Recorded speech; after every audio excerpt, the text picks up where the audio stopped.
وہ اس خاندان سے ہے جو خانہ کعبے کا متولی بھی ہے. انہوں نے زیادہ سے زیادہ کیا سوچا ہوگا میرے ساتھ کیا کر لیں گے؟ زیادہ زیادہ مسجد میں آنے میں پابندی لگا دیں گے نا. شہر بدر کر دینا، قتل کے فتوے جاری کر دینا، یہ تو نبی علیہ السلام نے سوچا بھی نہیں تھا کبھی.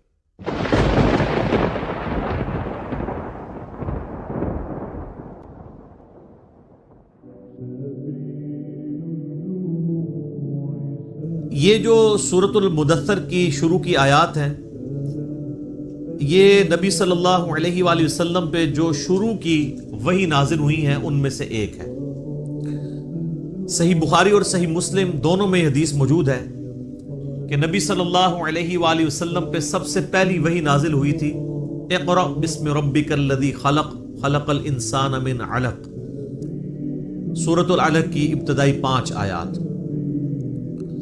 پھر اس کے بعد صحیح بخاری اور مسلم میں آتا ہے کہ نبی علیہ السلام پہ جو وحی کا سلسلہ تھا اس میں فترت کا پیریڈ آ گیا، ایسا پیریڈ جس میں آپ صلی اللہ علیہ وآلہ وسلم پہ کوئی وحی نازل نہیں ہوئی، اور اس کی وجہ سے آپ صلی اللہ علیہ وآلہ وسلم بڑے غم زدہ بھی تھے. آپ تو چاہتے تھے جلدی جلدی قرآن نازل ہو، اور اسی دوران کافروں نے طرح طرح کی باتیں بھی کرنا شروع کر دی. تو فترت کے پیریڈ کے بعد جو پہلی وحی نازل ہوئی ہے وہ سورۃ المدثر کی ابتدائی آیات ہیں. لہٰذا آپ صلی اللہ علیہ وآلہ وسلم پہ جو شروع کی وحی نازل ہوئی ہیں ان میں سے یہ بھی چند آیات ہیں.